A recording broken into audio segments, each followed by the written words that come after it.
Good morning, everybody. Good day. We'll Fix It team. New addition to the Workins family. I want to show you what I just picked up, and these are awesome machines right here. What we've got now. Look at this. This is my old F-150 two-wheel drive, pulling it with the bumper, and this is a Victoria. It's a vertical mill.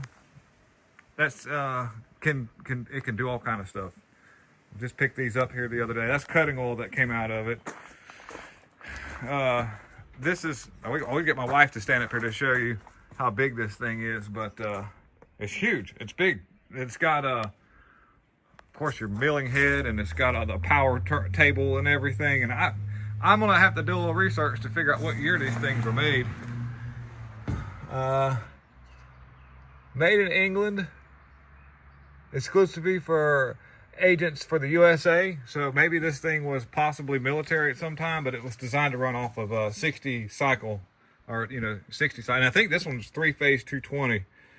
And so I have access to a phase converter. And just to give you an idea, I'm actually eye level with the milling head. That's how big this thing is. And it's got some tooling with it. It's got some of the attachments to work everything, but pretty much this thing can roll on its own once you set it up. And here's a really nice big old lathe here. It's a South Bend lathe, as you can see. And it's a really large lathe, and it was set up for production work. There's a video camera mounted to it, but there's your run out for your end and all. So this thing can thread, it can do all kind of stuff. It's got automatic oiler feed, all the stuff to hook it up. This is going to be a ton of fun to learn how to use. I've never done much machining work other than maybe I've got a valve grinder in the shop that I've used a time or two. I'll show you that real quick for the video's out. But this was a load for the truck. Let's hear it for the truck. But this thing, that vertical mill probably, I bet you that thing weighs at least a ton, maybe 2 tons, maybe a little bit more. And the only way we could get it loaded was like this, and I had to grab both at the same time.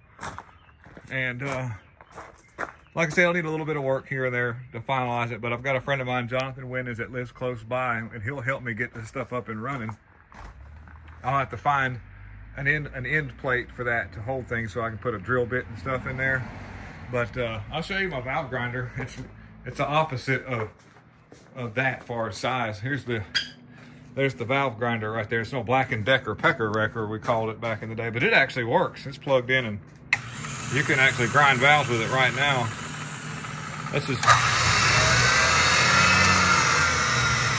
That's pretty much the extent of my machining work for the most part.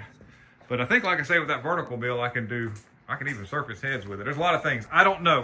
This is going to be a journey, but you see me messing with all the stationary engines. So this will be a big plus to have when it comes to fabricating parts and making stationary engines to get them back up and running. Anyhow, I just wanted to share my new addition to the mechanical family. Thank you for tuning in to We'll Fix It team. Y'all have a wonderful, wonderful day.